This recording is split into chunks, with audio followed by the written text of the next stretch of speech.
dia, minha amiga. Bom dia, meu amigo. Às vezes a gente faz o julgamento antecipado de tantas situações. Ou jogamos na vala comum, ou temos por comum aquilo que tem sempre uma diferença. Não sei se você já percebeu, muitas vezes, quando nós nos aproximamos daquilo que a gente tem dificuldade de aceitar por preconceito, logo nós desmistificamos aquela realidade. Portanto, não se deixe levar pela ideia primeira. Diante de uma situação de exclusão, procure conhecer a história, a situação, e talvez isso fará com que você possa rever muitos e muitos dos conceitos. Mas deixa também falar hoje que já está nas bancas a revista Prêmio, né? E nós também estamos com um artigo, escrevemos um artigo aqui que diz assim: já não se fazem mais pais como antigamente. Deixa eu abrir para você. Já não se fazem mais pais como antigamente. Eu quero questionar, e aqui no artigo eu converso, a respeito de uma realidade. Qual era o jeito certo de ser pai? Era aquele mais opressor, aquele que castrava mais? Ou talvez aquele que libere geral, vamos colocar assim, né? O que deixa sem limite os filhos? Ou talvez a verdade esteja num equilíbrio entre uma e outra situação? Como agir com os filhos?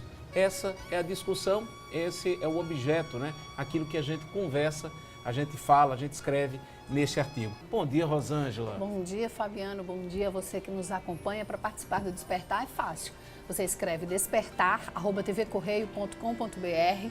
Se preferir escrever uma cartinha, o endereço é Programa Despertar, Avenida Pedro II, 623, CEP 58013, 420, Centro João Pessoa. Manda a tua cartinha. Nós recebemos uma carta de dona Helenira Juvencio, de Intermares, Cabedelo, e ela diz na cartinha: eu sou alagoana, tenho 68 anos, moro há alguns anos em Intermares e antes de sair para a minha caminhada e para a academia, todas as manhãs assisto sem perder o Despertar. Parabéns pelo programa e por ser esse psicólogo dócil, educado e que tira tão bem as dúvidas, ajudando tanta gente. Generosidade, né? Muito obrigado pelo carinho, beijo para você. Para nós é motivo de muita alegria e felicidade ouvir depoimento tão generoso como o seu. Obrigado. Mas, Fabiano, hoje é dia do cardiologista. Então, no nome de Dr. Maurílio Onofre, que é o meu cardiologista, você conhece outros, né? Conheço. Deixa Dr. eu mandar Marcelo também. Queiroga, Opa, quem mais? Conheço também. Mandar também um grande abraço para Demóstenes Cunha Lima, meu primo, né? Que é cardiologista também. Todos os cardiologistas se sintam abraçados, homenageados por nós nesse dia. Vamos ao e-mail de hoje? Vamos lá. Vamos lá, ele diz: bom dia, doutor Fabiano, meus cumprimentos pelo seu trabalho exemplar. Contribuo com o Despertar lhe trazendo um tema. Qual seria a raiz da violência? Uma forma de determinismo, a marginalização econômica, a falta do Estado, que faz com que muitos bairros pobres tenham traficantes que sejam considerados como protetores? Estamos convictos da falta de Deus e essa falta nos levará ao abismo? Aguardo as suas considerações. E Yuri Barbosa Silva, ele já mandou alguns outros e-mails que trazem temas e ele traz agora violência. E o que falar da violência, Fabiano? Vamos lá, Yuri. Muito obrigado pelo carinho do seu e-mail e que nos dá a oportunidade de falar de um tema importantíssimo, né? Adoro psicologia social. Psicologia social tenta entender os fenômenos, né, no campo social. E a violência, claro, sempre se sobressai para o entendimento do que é. Nós não podemos dizer, Yuri, que a violência é um fator único. Eles são vários fatores. Eu digo sempre é uma porta em que, usando uma expressão bem popular, né, várias chaves podem abrir e desencadear, portanto, o processo de violência. Ela tem uma realidade cultural, né? Você vê, por exemplo, em tempos atuais, a banalização da violência. Você tem a falta de política pública, né, garantidora de um estado de satisfação que faça com que a pessoa não externe essa sua agressividade, essa sua revolta. Então, políticas públicas voltadas para assistência social, políticas públicas voltadas para a realidade de segurança, não é? de educação também, claro. E você tem uma realidade também dentro do campo espiritual. Até porque as religiões, e principalmente nós como um país católico, um país cristão, colocar assim, maioria católica, mas um país cristão, né, que coloca a promoção do bem, a promoção da paz, né, da fraternidade, do amor. Também, então, é uma realidade a ser constatada. Mas eu acho que você está falando e está querendo saber a respeito de uma verdade interior. O que leva um sujeito a praticar uma violência? Talvez você esteja interessado com relação a isso, né? Você que está em casa, entender por que o meu marido, por que minha esposa, por que meus filhos são tão agressivos.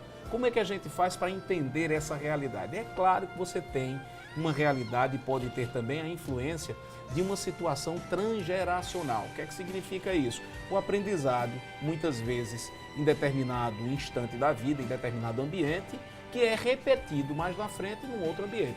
Então, uma criança que cresce, por exemplo, vendo o pai bater na mãe, pesquisas mostram que a violência doméstica tem uma realidade de transgeracionalidade, que vem de um aprendizado e que se passa de geração em geração.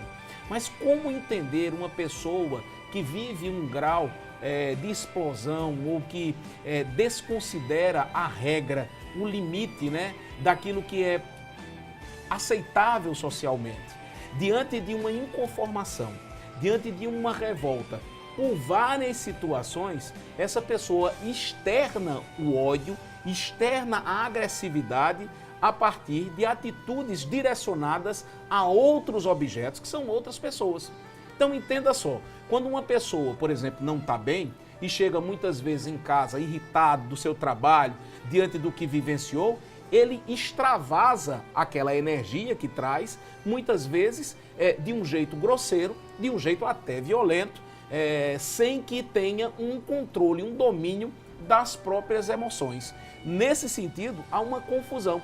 E por isso essa pessoa se torna uma pessoa violenta. Aquilo que muitas vezes é praticado vai se tornando um hábito, uma prática que se repete, gerando um jeito de ser, e isso vai fazendo com que também outras pessoas assistindo esse tipo de comportamento e desempenhando uma dinâmica nesse tipo, também desenvolva em repulsa ou em revide uma prática que vai se repetir também na violência.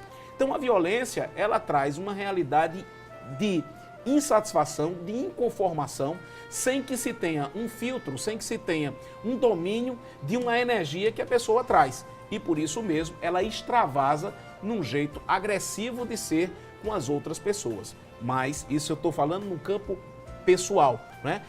E essa inconformação, ela pode ser desde um relacionamento, de uma situação de dificuldade do trabalho, de uma inconformação social, por exemplo, de não se ver com seu espaço, com seu lugar ao sol, né? Ou seja, revolta mesmo. E aí tem essa prática, essa conduta, né? Entender, por exemplo, a violência dentro de uma realidade do adolescente que ainda está num grito de protesto, de uma autoafirmação e também dizendo que não concorda com muitas coisas que são submetidos, também é uma outra realidade. De modo que estudar a violência e compreender a violência é preciso saber a realidade de cada pessoa, as influências que estão tendo um poder de fazer com que essa consequência aconteça. Mas ela está vinculada a uma soma de fatores e não apenas a uma única razão que você pode dizer isso, a falta de Estado, por exemplo, a questão da falta de Deus. Não, nós precisamos entender isso sistemicamente, dentro de uma realidade de conjunto. É por aí. Estaremos de volta com mais Despertar amanhã. Até lá. Você fica agora com o programa Mulher Demais com a minha amiga Fernanda Albuquerque.